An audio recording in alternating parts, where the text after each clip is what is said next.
본 방송에서 제공하는 투자 정보는 투자 판단에 대한 조언입니다. 방송에서 제공하는 주식의 가치, 가격 상승 및 가격 하락에 대해서는 방송사에서 보장하지 않습니다.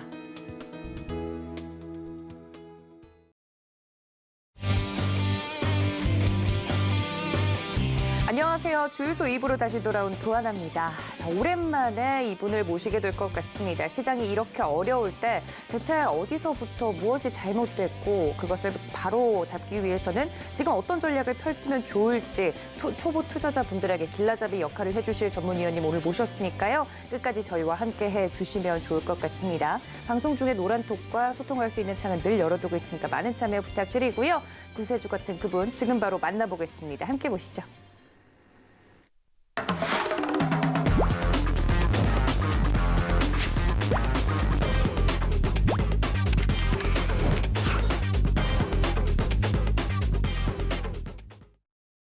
네, 주식불패 박원재 전문위원님 모셨습니다. 위원님 어서 오세요. 안녕하세요.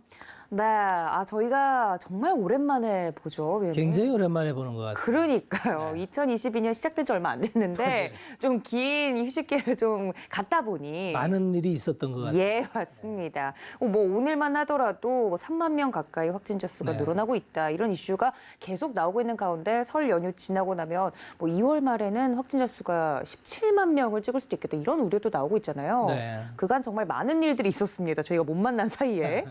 그래서 박원재 전문가님 오랜만에 모시고 시장에 대해서 진단을 좀 해볼 텐데 방송 중에 강의 중에 저희가 노란톡은 늘 열어두고 있을 예정입니다. 궁금한 사항이 있다 혹은 좀 SOS 도움이 필요하다 하시는 분들은 노란톡으로 들어오시면 될 것 같은데요. 문자 샵 008 2번 열어두고 있습니다. 박원재 혹은 주유소라고 적어서 보내주시면 함께할 수 있는 방법 안내를 해드리고 있으니까 많은 참여 부탁드리도록 하겠습니다.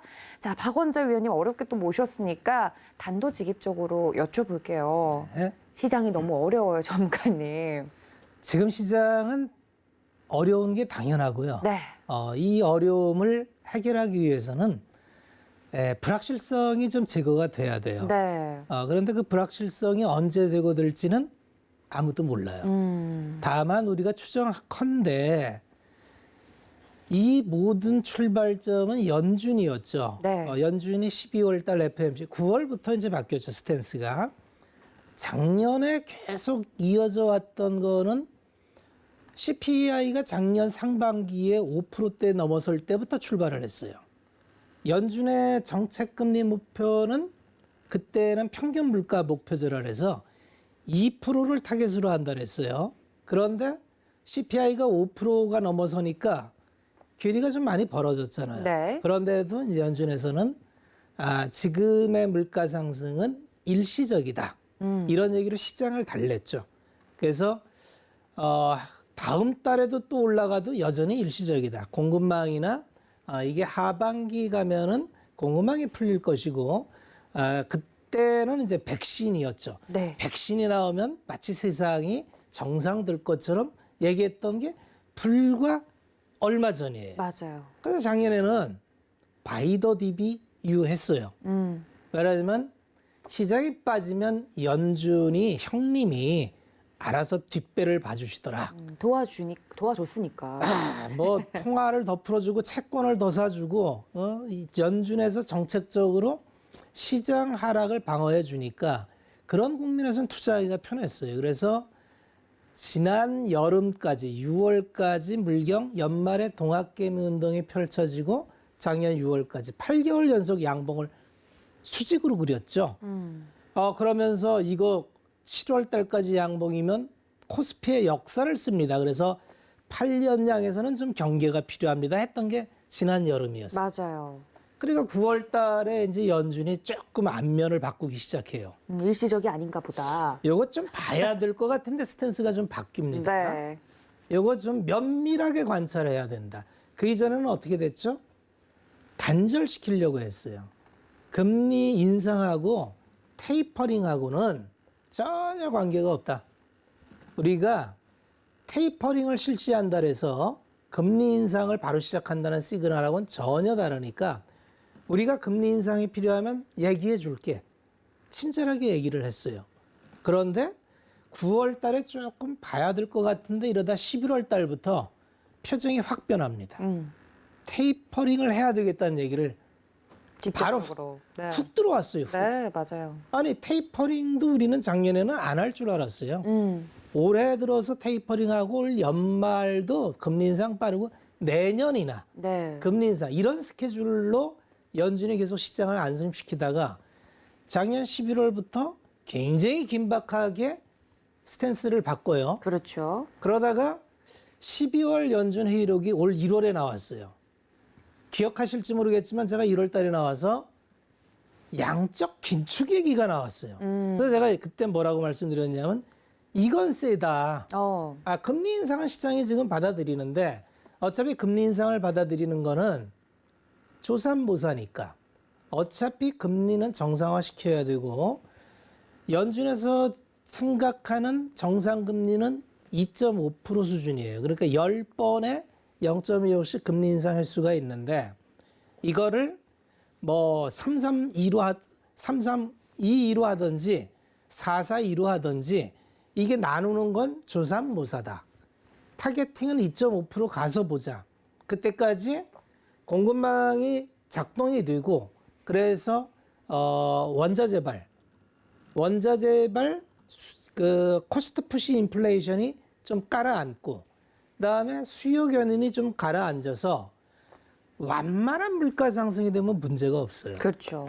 근데 문제는 지금의 물가 상승을 완만하다고 보기에는 굉장히 스티프하다는 급격한 물가 상승이라는 거죠. 네. 그러면 그럼 그게 왜 문제됩니까? 라고 물어야 되는데 네. 도대체 물가가 오르면 뭐가 문제가 됩니까? 인플레가. 인플레가 왜 문제가 되느냐 하면요. 인플레가 된다는 거는 실질적으로 모든 경제 참여자들의 자산을 강제적으로 빼가는 효과가 있어요. 네. 이를테면 임금을 내가 100을 받아요.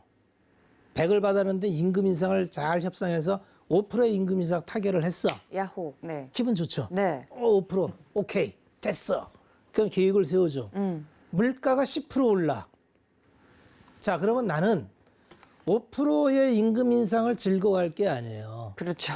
나는 네, 웃을 때가 아니네요. 실질 임금이 줄어든 거야. 그러니까요. 그러면 경제 활동하는 참여자들이 뭔지 모르지만 삶이 좀 팍팍해짐을 느끼죠.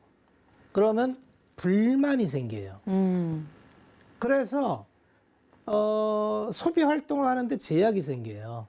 그러면 소비 활동을 하면서 제약이 생긴다는 거는 성장을 건드려요. 그러면 자 모든 정상 경로에서는 완만한 물가 상승과 이 물가 상승을 담보로 한 성장이 더 뛰어나면 이게 골디락스가 돼요. 그래서 이건 굉장히 좋은 물가 상승이에요. 그렇죠. 이게 2000년 중반의 상승이에요. 잠깐 금리 테이블부터 볼 텐데. 네. 이게 제가 자주 보여드리는 금리 테이블인데 지금 보세요. 80년부터 한 번도 전고점을 깬 적이 한 없네요. 번도 전고점을 깬 적이 없어요. 예. 그냥 쭉. 그래서 우리는 80년대의 인플레이션 시기를 지나고 나서 굉장히 그 고원지대에 달할만큼 골디락스 시대, 미국으로 보면은 드문드문 위기는 있었지만 87년도에 블랙 먼데이, 네. 그다음에 90년대에 이런저런 지정학적 리스크, 그다음에 이제 2008년도에 서프라임, 그다음에 팬데믹에 이어지기까지 위기가 있었지만 문제는 물가가 오른 적이 없어요. 단 한 번도. 네. 물가가 어디만큼 오른 적이 없냐 하면은 성장을 뛰어넘는 물가 상승이 한 번도 안 나타났는데 갑자기 이 망령이 다가오는 거예요. 야, 이거 CPI가 지난달에 7.2%였죠? 네. 자, 이번에도 만만찮게 나올 거예요. 왜냐하면 유가가 더 올랐고 공급망은 여전히 작동이 안 돼서 자동차 가격이 중고차 가격이 요새 그런 거 아십니까? 신차 가격보다 중고차 가격이 더 비싸요. 맞아요. 그렇다고 하더라고요. 왜냐하면 차를 받을 수가 없어. 지금 시켜도 안 나오잖아요. 난 차가 네. 바로 필요해. 미국은 트럭이나 이런 게 없으면 생활을 못 해요. 맞아요. 차가 퍼졌어. 차를 사야 돼. 출고 가서 지혜배 가서 차 주쇼. 그랬더니 6개월 기다리래. 못 기다려. 중국 시장 가야죠. 그랬더니 출고한 지 6개월 된 차값이 신차 가격보다 높아. 자, 이게 다 물가 상승입니다. 그럼 이 출발이 뭐냐 하면 여러 가지 이유가 있는데 팬데믹이 되면서 그 생산 시설이 밀집되어 있는 동남아가 폐쇄를 많이 했죠. 중국도 폐쇄를 하고 중국도 완전 방역을 추구하다 보니까 뭐 확진자가 나오면 그냥 다 폐쇄를 해버렸어요. 그러니까 정상적인 공장 가동이 안 돼요. 그러다 보니까 물류가 완전히 막혀버린 거예요. 그러니까 물류 센터인 이제 좀 풀린다라는데 이제 이머징 국가에서 미국으로 수출을 하는데 항만이 작동을 안 하니까 바다에 배들이 100척 이상씩 둥둥 떠 있어. 언제 들어갈지 몰라. 쿠폰 받고 바다 위에서 한두 달을 기다려. 그러니까 계속 적체가 되니까 밀어내기가 안 돼요. 그러니까 컨테이너도 못 보내. 이 모든 문제가 코스트 푸시, 그러니까 가격이 다 반영이 돼서 원가가 오르는 거예요. 그러니까 지금까지는 우리는 수요만 봤어요. 수요만 있으면 된다. 수요가 곧 성장이다. 그래서 연준에서 지금까지는 너무 쉬웠어. 성장만 보면 되니까 네. 이건 너무 쉬워요. 돈만 찍어내면 돼. 야, 이거 MM 그 T 이론을 들여와서 모든 머니터리 시어리를 해서 돈이 다 한다. 어려우면 돈 찍어낸다. 우리가 다 풀어줄게. 그래서 IMF 팬데믹 때 미국은 그 과세 기준으로 전년도 납세분 손실을 그냥 다 보전해 줬어요. 왜 되느냐 하면 팔권국이니까 달러 찍어서 그냥 그렇죠. 다 보전해 줬어요. 그리고 그게 가능했던 게 미국 외에 달러가 수출이 돼요. 달러 수출을 해댄 거죠. 그래서 이머징 국가나 중국이나 이런 데서 유럽이나 달러를 다 확보해 주니까 물가 상승 없이 지금까지는 통화 증발, 제가 통화 증발도 보여드렸었는데, 근데 갑자기 이제 변수가 생겼다는 거죠. 뭔 변수가 생겼느냐? 지금 금리가 뭐죠? 금리는 항상 말씀드리지만 성장률에다가 물가 상승을 더한 게 이론 금리예요. 그럼 이런 금리가 올해 OECD 평균 성장을 4% 봅니다. 그럼 지금처럼 CPI가 6, 7%, 7%대 이렇게 넘나들면은 금리가 11%인데 지금 미국 기준금리가 아직 안 올렸어요. 0%입니다. 자, 이 괴리를 좁혀야 돼요. 그러면 실질금리를 그러면 금리가 올라가서 맞추든지 성장을 떨어뜨리든지 물가를 낮추든지. 자, 성장을 떨어뜨릴 수는 없죠. 지금까지 성장을 4% 언더로 떨어지면은 완전 고용 실현이 안 돼요. 고용이 중요하기 때문에 성장을 떨어뜨리면 안 돼요. 성장은 훼손이 되면 안 되고 이 물가를 떨어뜨려야 되는데 물가를 구성하는 요인은 코스트적인 요인이 있어요. 그 원자 재발, 그러니까 원가. 지금 물류난이나 원자재 뭐 유가 상승이나 그 다음에 제때 받지 못해서 떨어지는 이런 모든 원가를 코스트 푸시라 해요. 이런 요인이 있고 지금까지는 이 코스트 푸시가 강해요. 두 번째는 수요가 강해서 생기는 것도 있어요. 디맨드 풀 인플레이션 두 가지가 있어요. 그런데 요새 미국이 인프라 투자한다 했다가 주춤하는 게 왜 그러냐면 아니 이 물가가 일시적일 줄 알았던 게 이렇게 나오니까 이 마당에 지금 재정 정책을 펴서 물가를 올린다고 뭐 이런 얘기를 하는 겁니다.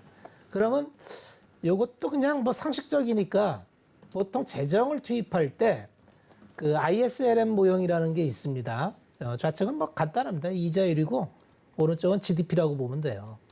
그러면 정부에서는 이제 두 가지 정책을 펴요. 재정 정책과 통화 정책이라는 걸로 이제 하는데 오른쪽 가는 걸 이게 통화 정책이고 이제 왼쪽 축을 가는 게 이제 이게 IS 재정 정책이에요. 그래서 재정이라고 하는 건 이제 세이빙한 거, 투자와 저축 이 부분을 모아놓은 걸 쓰는 거예요. 쓰는 건데 지금까지는 이걸 안 쓰고 통화 정책만 폈어요. 그러니까 Q1, Q2, Q3로 계속 돈만 풀어줬어. 그러면 이게 너무 신나는 게 돈 풀면은 이게 만능입니다, 만능. 이자율을 낮춰요. 그러면서 성장도 나와. 그러니까 지금 이게 마약과 같은 거예요. 연준에서는 지금까지 이걸로 미국 정부는 경기 부양을 한 거죠. 그런데 이제 돈을 더 못 푼다는 거잖아요. 야, 이거 이제 더는 안 돼. 이제 회수할 거야. 긴축. 그러면 LM이 이렇게 들어갑니다. 그러면 성장이 좀 훼손되고 금리도 오르는데, 그럼 성장을 만들기 위해서는 자, 정부 재정을 집행을 해요. 그럼 성장이 나와요. 그런데 문제는 금리도 올라갑니다. 금리도 올라가요. 그래서 지금 그 정부에서 미국에서 인프라 투자 법안이 계류돼 있죠. 그래서 1.2조 달러의 인프라 법안은 이제 합의해서 됐고, 사회복지 법안이 1.7조 달러가 있는데 이게 이제 지금 그 민주당 내에 이제 반대 상원의 한 분이 반대하면서 이게 안 되고 있죠. 1.2조 달러는 지금 뭐 통과가 돼 있는 상태입니다. 그런데 지금 이 상황을 보세요. 물가가 오르는 상황에서 이 재정 정책을 피는 게 마음 편하겠나. 그래서 이게 통과 안 되면 국채를 발행해서 하는 겁니다. 정부는 무조건 고용과 성장이 우선이에요. 그런데 고용과 성장을 위해서 하다가 이 물가 상승의 악령을 만나면 어떤 일이 벌어지느냐 하면 70년대에 통제하기 어려운 물가 상승의 악령이 나옵니다. 이러면 어떻게 됩니까? 물가가 계속 올라가면서 원가 경쟁력이 떨어지는 기업들, 한 개 기업부터 다 도산이 됩니다. 왜 그러냐면 원가 전가가 안 돼요. 가격 전가를 못 해요. 그래서 내가 제조를 해서 원가가 올라가서 판가로 전가해야 되는데, 왜 중간재에 껴 있는 기업들은, 을의 위치에 있는 기업들은, 야, 이제 원자재가 지금 요새 폭등을 하잖아요. 그래서 원가가 20% 올랐어. 그런데 이거 매출처에다가 얘기를 했더니, 아이, 우리도 어려우니까 조금만 참아봐. 기다리래. 1년 기다렸어. 2년 기다렸어. 계속 가면 다 부도납니다. 그때가 이때예요. 그래서 모든 기업이 도산하고 실업률이 24%까지 치솟고 삶이 엉망이 되는 거죠. 그래서 물가를 빨리 때려잡아야 된다 그래서 이때 이제 그 사실 연준 의장이 이제 그 대통령과 친분이 있다 보니까 연준 의장으로서 좀 그 마인드를 독하게 안 하고 정부 친화적으로 성장 우주로, 그래서 야, 이 공급망, 그때 유가 파동에서 출발을 했으니까 유가가 2불에서 40불까지 오르는 구간이었습니다. 이때가. 그러니까 야, 이건 공급망 때문에 일어난 거니까 이 통화당국자가 금리로 컨트롤하는 게 아니다. 이거는 공급망 문제는 정치로 풀어라. 연준은 이거 금리로 컨트롤하기는 좀 그렇다 했는데 이렇게 된 거죠. 그래서 78년도에 지금 너무 유명한 볼커라는 분이 나와서 이거는 무조건 고금리 처방밖에 없다 그래서 금리를, 기준금리를 20%로 때려버립니다. 그렇게 3년을 보내서 이 물가가 잡히고 그 다음부터는 단 한 번도 정고점을 뚫지 못합니다. 그래서 물가 상승이라는 거는 이제 고민을 해본 적이 없어요. 야, 이건 뭐 어차피 물가가 올라도 성장이 더 커버하는 그런 골디락시 국면에 올라갔는데, 그건 두 가지 축이 있어요. 하나는 IT 산업의 발달로 인해서 유통 구조가 아마존 같은 빅테크 기업이 유통 단계를 딱 잘라먹음으로 해서 혁신적인 유통의 혁명을 이룬 게 하나고요. 테크 기업이. 그리고 물류도 예전에는 재고 유지 비율이 뭐 한 달 보통 재고 관리할 때. 그래서 80년대 경영학을 배울 땐 재고 관리가 굉장히 중요했죠. 그런데 IT의 발달로 2000년대 넘으면서 어떻게 되죠? Just in time. 필요할 때 전화하면 그냥 바로 입고돼. 그러니까 하루를 넘길 필요가 없어. 뭐 이런 완벽한 물류와 IT 혁명으로 인해서 거기다가 원가 자체가 워낙 낮게 떨어지는 중국 공산품이 세계의 공장이 되면서 완벽한 골디락시를 이뤘는데, 자, 이제 이게 반전이 됩니다. 어떻게 되죠? 미중 무역 분쟁이 2018년부터 터지면서 이제 공급망이 삐끄럭거리기 시작해요. 이제 미국은 중국에서 저가 공산품을 더 이상 수입하지 않아요. 그래서 대체제로 동남아 국가 이런 데서 오는데 중국을 완벽하게 대체하기는 어렵습니다. 그러다 보니까 그 와중에 코로나가 터졌어요. 그러니까 어떻게 되느냐 하면 예전에는 고민도 안 하던 물류가 작동을 안 해요. 예전에는 너무나 당연시하게 받아 전화 걸면 나한테 오던 물건이 배달이 안 됩니다. 자, 이런 국면이 이제 사실은 코로나 때문에 일시적, 이게 이제 혼란스러웠던 거예요. 이게 공급망이 붕괴된 건지 아니면 코로나 때문에 일시적인 생산 차질인지 이게 알 수가 없으니까 작년에 연준에서도 일시적이다. 공급망 정상되면은 회복된다. 이랬던 건데 이게 이제 좀 까리까리해진 거예요. 야, 이게 일시적 맞나? 구조적인 거 아니야? 왜 그러냐면 자, 이제 누구도 내가 원하는 물건을 받을 수 있다는 생각을 안 해요. 그러면 그걸 기대라고 합니다. 시장 참여자들한테 인플레 기대가 생겼어요. 그러면 어떤 일이 벌어지냐면 이 경제는 심리기 때문에 야, 이거 오를 것 같은데라고 생각하면 중간에 반드시 사재기를 합니다. 야, 이거 지금 쟁여놓으면 돈 될 것 같은데? 이게 경제활동의 기본이에요. 그래서 중국에서는 사재기에다 걸리면 사형시킵니다. 아주 단호합니다. 근데 자본주의 국가에서는 그럴 수 있는 나라가 없잖아요. 발각되면 과징금이나 물리는 거지. 그러니까 내가 편취하는 수익이 크다면 하는 거죠. 그래서 지금 우려하는 건 뭐냐면 이 물가의 기대 심리가 생겼다는 거예요. 야, 이걸 때려잡아야 되겠는데? 그러니까 연준이 왜 작년 11월 말에 얼굴을 바꾸고 앞면을 바꿨느냐? 야, 이거 일시적 아닌 것 같다. 지금 뭔지 모르지만 롱비치항에 저 배들이 아직도 남아있고 물류가 정상적이지 않고 경제 주체들이 뭐 고용을 하려고 사람이 없다래고. 그러니까 뭔지 모르지만 원활하지가 않은데 이게 계속 꼬이면은 사람들의 기대 심리가 생기고 이거 곤란한데? 그러니까 제일 먼저 뛰는 게 뭐냐면 원자재가 뜹니다. 유가부터 뛰어요. 유가가 팬데믹 2000년대에 마이너스 38불까지 갔던 유가였어요. 그래서 원래 유가가 그 이전에 코로나 이전에 65불대였어요. 그게 지금 어딥니까? 92불까지 왔어요. 이거는 우리가 연준에서 바라봤을 때 원하던 그림이 아니에요. 근데 유가는 공급이 충분해요. 오펙은 그냥 노천 유전이기 때문에 그냥 뭐 TV 볼 때 이게 불삭기 펌프질하면 그냥 기름이 펑펑 나옵니다. 그런데 오펙 플러스에서 증산 합의를 해요. 하도 2000년에 재정 유가라 해서 자기들이 재정을 집행하는 만큼의 가격이 유지가 안 되니까 야, 이번엔 카르텔을 맺어서 증산하지 말자. 우리 똘똘 뭉쳐가지고 40만 배럴 이상 하지 말자. 똘똘 뭉친 거죠. 근데 예전에는 이 카르텔이 무조건 깨질 수밖에 없었던 게 미국의 세일 오일이 그냥 대책 없이 쏟아져 나오니까 얘들이 아무리 카르텔을 맺어도 통제가 안 돼요. 그래서 유가가 떨어졌던 거예요.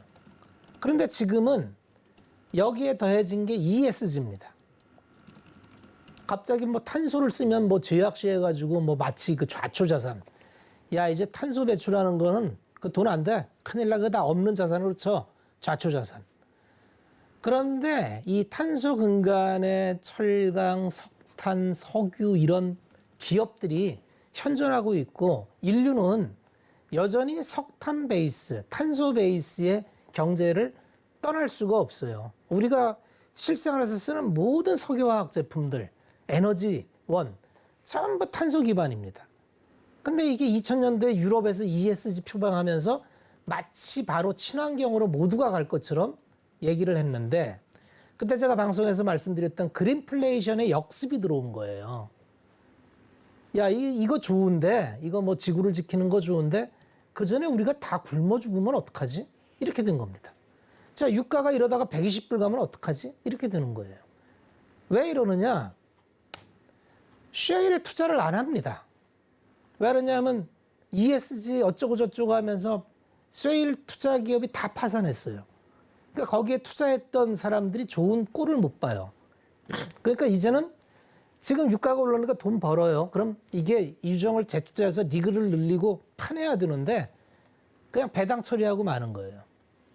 야, 이거 또 돈 박았다가 다 날릴 텐데, 야, 그냥 있는 돈이나 쓰자. 자, 그렇게 되니까 이게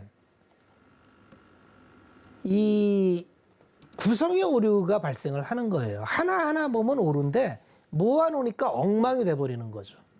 그래서 이제부터 이 불확실성이 이제 시장을 지배를 합니다. 우리가 2년 전만 해도 친환경, ESG, 뭐 저도 맨날 얘기했지만 뭐 풍력 이거 뭐 대세입니다. 풍력주 공매도 타겟에서 개박살이 났습니다. 왜 그렇게 됐습니까? 이거 결국 돈이 안 된다는 거예요. 언제 될지 모른다는 거예요. 이게 대세는 맞는데 지금 당장은 안 된다는 거죠. 그래서 돈은 아주 민감하게 움직여요. 그 자체로. 수익이 높은 곳으로. 그런데 지금 이제 갑자기 물가가 오르고 금리가 오르는 구간이 되니까 돈이 갈 데를 잃어버렸어요. 왜냐하면 자산시장운이 부동산 빼고 금융자산으로 보면 채권 시장이 가장 큽니다. 그 다음에 주식시장이 그 다음에 이제 뭐 채권 시장이 보통 한 14경 되고요. 주식이 한 13경 정도 되는데 주식 시장 중에서 그동안 이제 캐리를 했던 게 성장주가 캐리를 했죠. 왜냐면 금리가 제로 금리니까 미래 가치를 땡겨오는 성장주가 캐리를 했는데 미국 기업이 이미 작년 하반기부터 PSR로 매출 비율로 30배 넘는 기업들 돈 못 버는데 미래의 성장성만 갖고 가는 기업이 태반이 반토막 났어요. 50% 이하로 다 떨어졌어요. 자, 지금 이런 구간에서는 우리가 섹터를 잘 분류를 해야 되는 게 가격 전가가 안 되는 기업은 이를테면 경쟁력이 없는 기업. 이제부터는 서바이벌 게임에 들어간 거예요. 서바이벌 게임. 왜냐하면 금리가 올라가고 원가가 올라가는데 이걸 멈출 수가 없으면 그동안에는 좀비 기업들도 돈을 막 풀어주니까 아이 뭐 그냥 그 돈은 못 벌지만 내년에 벌어서 갚을게. 이런 기업들이 용서가 됐는데 이제는 안 됩니다. 그래서 지금은 굉장히 그 분별력 있게 종목 선별을 해야 되고 전략도 예리하게 해야 돼요. 그러면 이 국면에서 앞면으로 돌아오면은 자 지금의 혼란이 왜 일어납니까? 연준이 방향을 바꿨기 때문에 그래요. 연준이 데이터 기반의 경로 의존 정책 결정을 하겠다 그랬어요. 이 얘기는 뭐냐면 정책을 딱 명확하게 하면 혼란이 없어요. 올해 금리 인상 4번 뭐 이렇게 연준 뭐 3692에 열릴 때마다 우리는 금리를 올릴 겁니다 라고 얘기를 하면 시장이 혼란스럽지 않아요. 올릴 때마다 0.25씩 올해 4번, 내년에 4번, 후년에 2번 해서 10번 올리고 이제 금리 인상은 끝입니다. 이러면 아주 시장은 평온을 찾을 수 있어요. 그런데 연준이 왜 이렇게 했냐면 연준이 잘 몰라요. 지금 이번 주말에 CPI 발표하죠. 이게 어떻게 엊그제 고용 발표한 거 굉장히 안 좋을 줄 알았어요. 근데 서프라이즈가 나왔잖아요. 그러니까 미국은 굉장히 데이터 디펜던스가 사전에 유출이 안 돼서 그 정보를 딱 받아봐야 액션이 나와요. 그러니까 연준도 마찬가지로 이 데이터를 받아보고 시장의 반응을 보고 판단하겠다는 거예요. 여러분 앞으로 이 데이터가 매월 발표가 돼요. 매월. CPI 발표되죠. 중국의 PPI 발표되죠. 고용 발표되죠. 그럴 때마다 생각보다 좋았네? 그래서 한번 금리 인상 나가봐. 근데 다음 달 갔더니 상태가 안 좋아. 아이고 이러다 성장 죽겠네? 한 발 뒤로 빼. 자, 이게 경로 의존적인 정책을 하겠다니까 그러면 시장의 메이저들 돈을 장기 포지션을 구축하는 큰 돈은 이걸 장기적으로 내가 안심하고 플랜을 갖고 하기가 어렵죠. 그러니까 같이 따라서 어떻게 되죠? 경로 의존적이 되는 거예요. 그러니까 어떻게 되죠? 순환이 빨라지고 짧게 치고 긴 흐름은 잘 안 나오고. 그런데 이제 이게 계속 이럴 수는 없어요. 계속 이럴 수는 없습니다. 그래서 어느 순간 연준은 자기의 스탠스를 밝혀야 돼요. 앞으로 이제 좀 보니까 공급망도 좀 잦아지는 것 같고 이제 롱비치항에 항망에 떠 있던 배들도 좀 사라진 것 같고, 그러니까 우리가 이제 금리 계획을 이렇게 하겠다라고 어느 날 밝힐 거예요. 그때부터 시장은 안정을 찾고 갈 길을 갈 겁니다. 그게 빠르면 3월일 거고 늦으면 6월일 거고 이렇게 될 거예요. 그러면 투자자는 보이는 만큼 밟아가면 돼요. 보이는 만큼.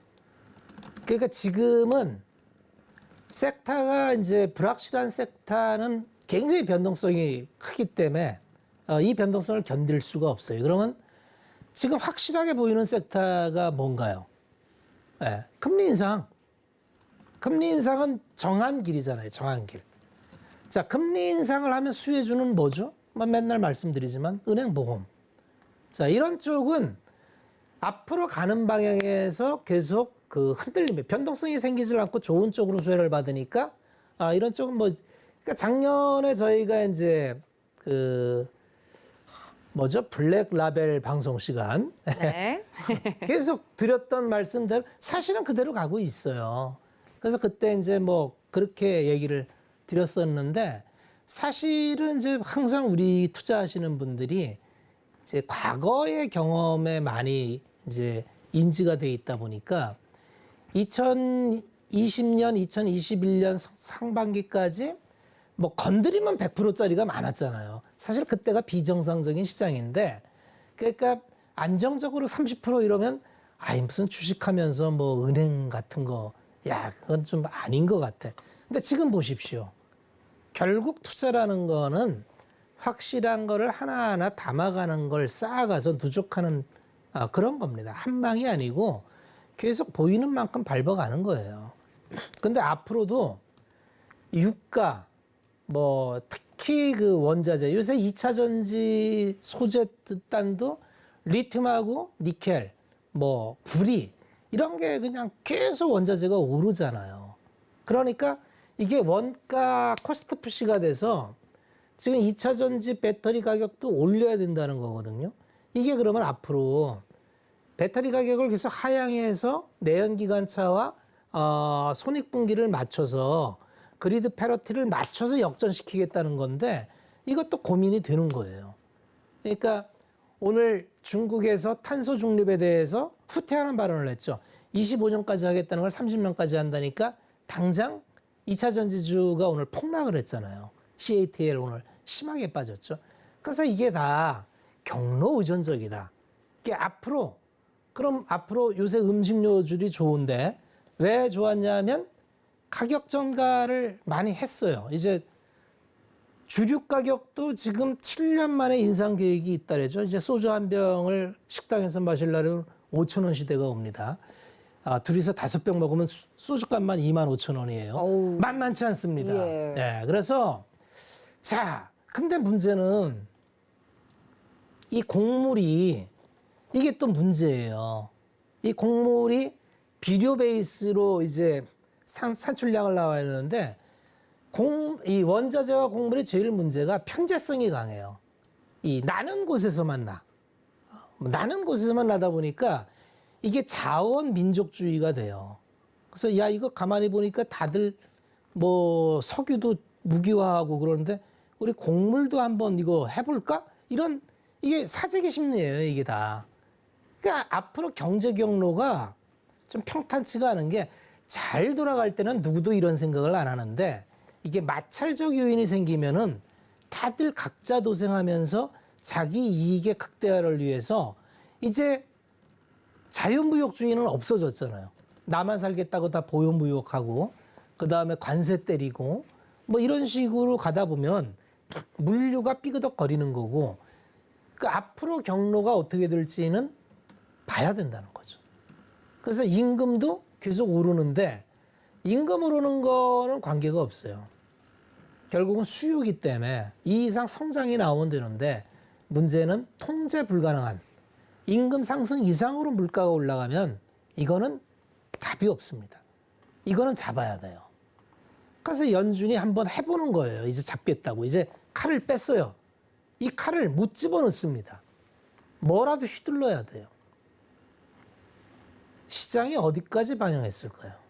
지금 많이 빠졌죠. 10%. 제가 의아하게 생각했던 건 시장에 다 알고 있던 거였잖아요. 금리 인상 한다며. 뭐 금리 인상 하겠지, 정상화. 우리가 몰랐던 거는 이 공급망 훼손이 이렇게 오랫동안 존치될지 몰랐고 물류난이 이렇게 오랫동안 존치될지는 몰랐던 거죠. 그리고 계속 올라가면서 가격 전가가 되는 쪽이 있고 안 되는 쪽이 있고 이제 완전히 나눠집니다. 이제부터는 현금 흐름표를 잘 보세요. 현금 흐름표를 잘 봐야 되는데 현금 흐름표를 어렵게 생각하지 마시고요. HTS 표면 다 나와요. 그래서 모든 기업의 기반은 영업 기반의 수익이 나야 돼요. 그래서 영업 기반의 수익, 영업 현금 흐름이 플러스가 되지 않는 기업은 대단히 위험한 거고 대체적으로 잘 안 되는 기업들은 영업 기반의 현금이 없어요. 그리고 이걸 회사는 운영을 해야 되니까 뭘로 하느냐 하면 맨날 재무 조달을 해요. 그러니까 유상증자, 채권 발행 신용이 없으면 안 되게 맨날 유상증자 때려요. 이런 국면에서 제일 조심해야 될 거는 뭐 일부 자본 잠식 들어가 가지고 야 이건 뭐 누가 봐도 유상증자 할 것 같은데 이런 기업은 투자하면 안 됩니다. 이게 유동성이 좋을 때는 아까도 말씀드렸지만 관계가 없어요. 잘 안 죽어요. 좀비 기업이 생존을 합니다.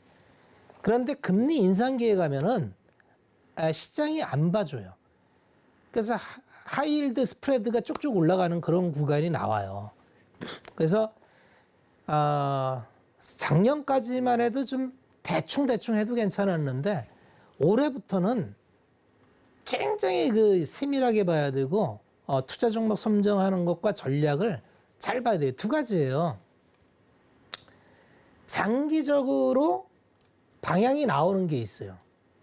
야 이건 뭐 누가 봐도 이를테면 뭐 지금 우리나라의 성장이 6개월 만에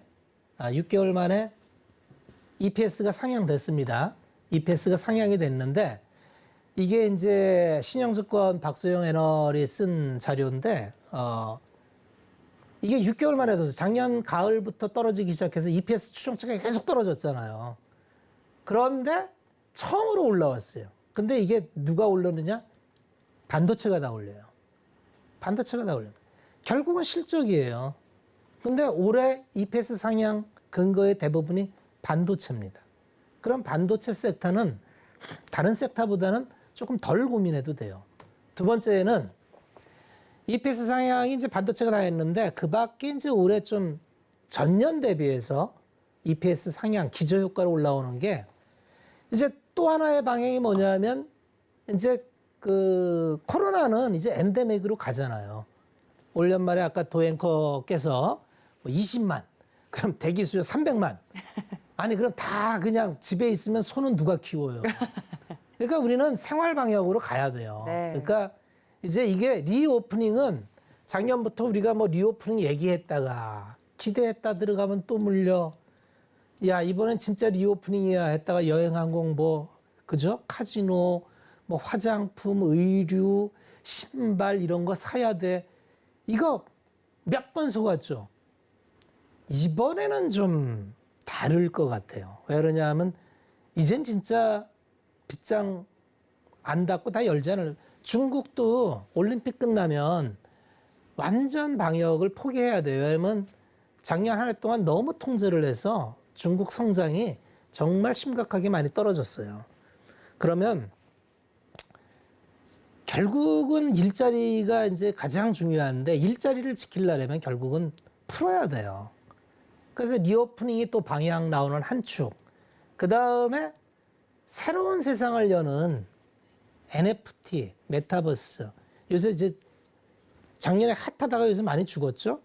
근데 이게 실질적으로 EPS가 상향이 됩니다. EPS 상향되는 걸 좀 봐야 돼요. 그래서 새로운 세상을 여는, 그러니까 제로톤이라는 거잖아요. 무에서 유를 창조하는 거. 뭐 요즘 세상에 바뀌면은 이게 웹 1.0, 웹 2.0, 웹 3.0이 있는데 시대가 바뀔 때마다 새로운 부가가치가 나와요. 그래서 누군가 그 새로운 영역에 처음 깃발을 꽂는 사람이 그 부가가치를 대부분 갖습니다. 웹 1.0 시대에는 더블의 시대였죠. 정보화의 시대.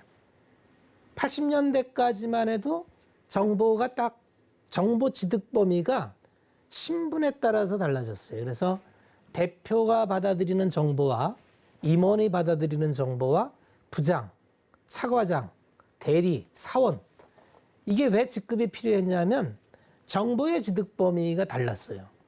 그래서 그때는 이 자리가 정보를 취득할 수 있는 그게 자리를 만들어줬는데 이게 인터넷 시대에 들어서면서 정보가 이제 보편화됐죠. 누구나 웹서핑을 통해서 정보를 얻을 수 있어요. 그러니까 이 플랫폼을 만들어낸 사람들이 이 웹 1.0의 부가가치를 다 갖고 갔죠. 그게 이제 뭐 우리나라로 보면 네이버, 카카오 이런 기업들이고 저쪽 서구로 보면 구글 뭐 이런 기업들, 알리바바 이런 기업들이 그걸 다 갖고 갔죠. 웹 2.0 시대에는 이제 SNS, 소통 뭐 이런 쪽으로 대화형 이런 게 이제 늘어나죠. 그래서 웹 1.0에는 일반적인 정보의 체계였다면 2.0 시대에 들어가면 상호 소통하는 거, SNS 뭐 이런 게 나옵니다. 그러니까 이게 이제 저커버그 메타 들어간 게 이제 이게 첫 발 딱 떼어가지고 사실은 우리나라에 아이러브스쿨이라는 기업이 있었어요. 2000년에. 근데 너무 일찍 나왔죠. 그때는 상호 소통보다는 일반적인 웹서핑도 잘 못할 때인데 너무 일찍 나와서 안 됐고 이제 메타는 그거를 상용화해 갖고 전 세계에 이제 지배적인 사업자로 등장했죠.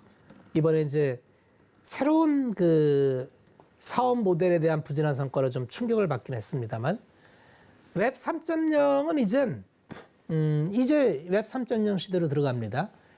이제 디파이의 시대가 들어가는 거예요.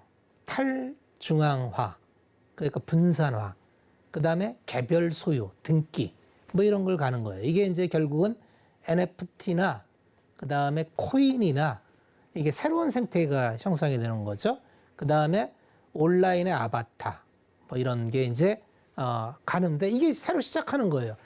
이 첫 출발이 이제 막 출발을 하는데 여기서도 누군가 지배사 사업자가 나올 거예요. 그러면 이게 웹 1.0, 2.0, 3.0 넘어갈 때마다 부가가치가 점점 커져요. 그러니까 왜 자본주의가 위대하냐 하면 이런 끊임없는 아이디어를 실현시켜 줄 수 있는 돈을 자꾸 태워줘요. 돈을 태워줍니다. 자본시장을 통해서. 그래서 내가 아이디어만 있다면 자본시장에서 자본 조달을 받아서 구현을 하면은 사회 복지 증익, GDP가 늘어나는 거죠. 이게 자본시장입니다. 건전한 방향이에요. 그래서 게임사의 새로운 성장 동력은 플레이 투 원, NFT 이런 게 되는 거예요. 그래서 이게 처음에는 아이디어 차원에서 뭐 한다더라. 그러면 이제 잘 올라갑니다. 누가 지배사업자가 될지 몰라요. 그러다가 이제 좀 진행하다 보면은 야, 누가 뚜렷뚜렷하게 뭘 플랫폼이라는 걸 만들던데 이게 두 가지가 필요해요. 디바이스와 플랫폼이 필요합니다. 그러면 이게 다 투자의 기회예요. 디바이스는 누가 하지? 그러면 뭐 헤드마운트 우리 보는 거 있잖아요. 그래서 뭐 요새 이런 쪽으로 애플에서 XR 기기를 내놓기로 했잖아요, 내년에.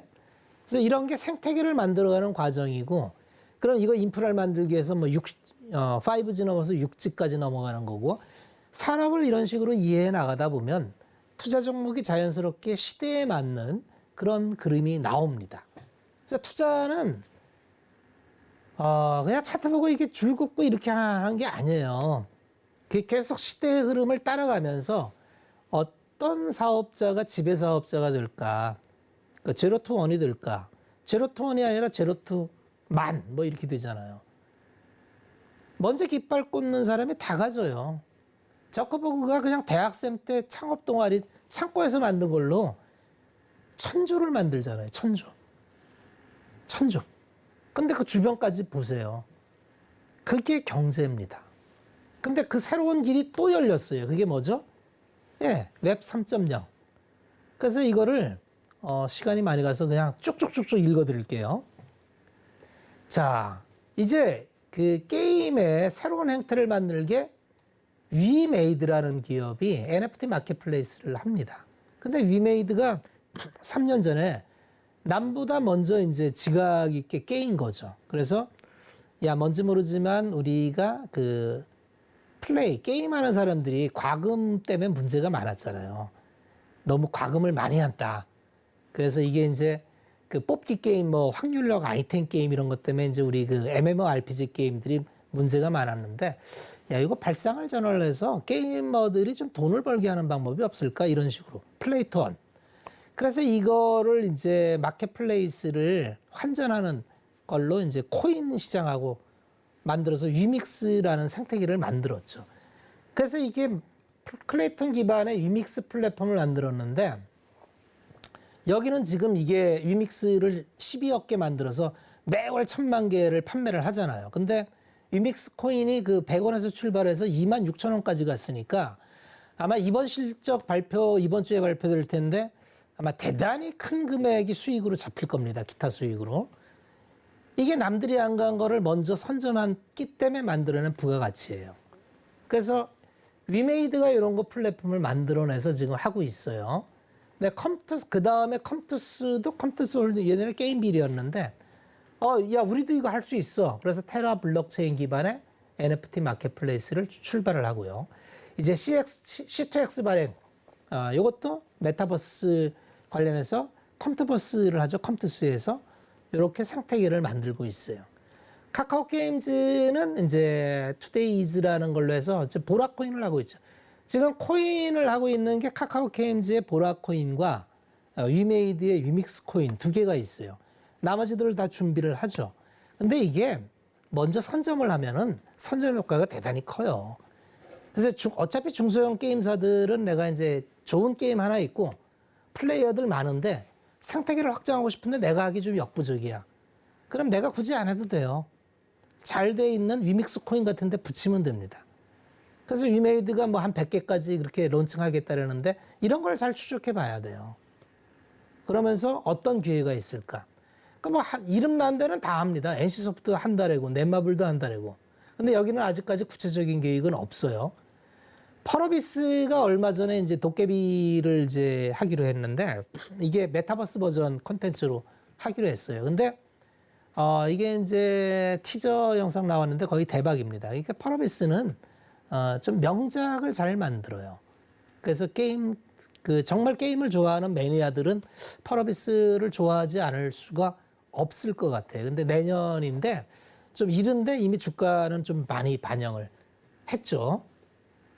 그 다음에 NFT 쪽에서는 이제 갤러리아 머니트리도 준비를 해요. 그래서 디지털 갤러리, 메타 갤럭시아를 오픈을 했고, MBT는 그 부동산을 해서 서울 지역을 막 쪼개갖고 파는 거.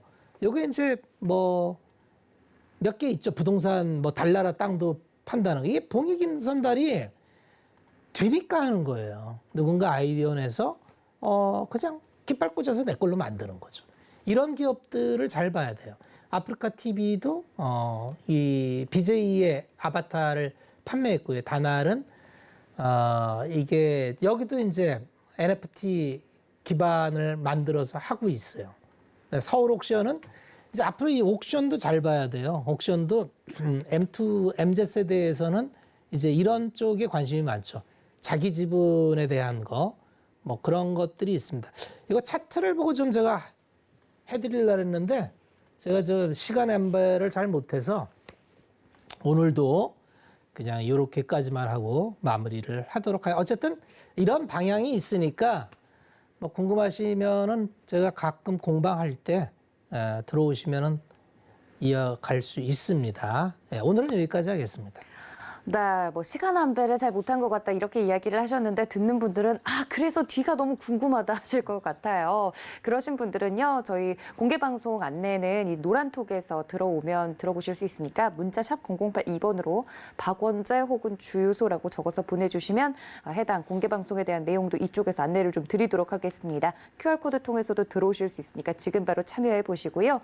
또 본 방송에서 제공해 드린 정보는 투자 판단에 대한 조언일 뿐 해당 주식의 가치나 수익 수익률을 보장하고 있지 않다는 점까지 알려드리면서 위원님과 함께 저는 여기서 인사드리겠습니다. 시청해주신 여러분 고맙습니다.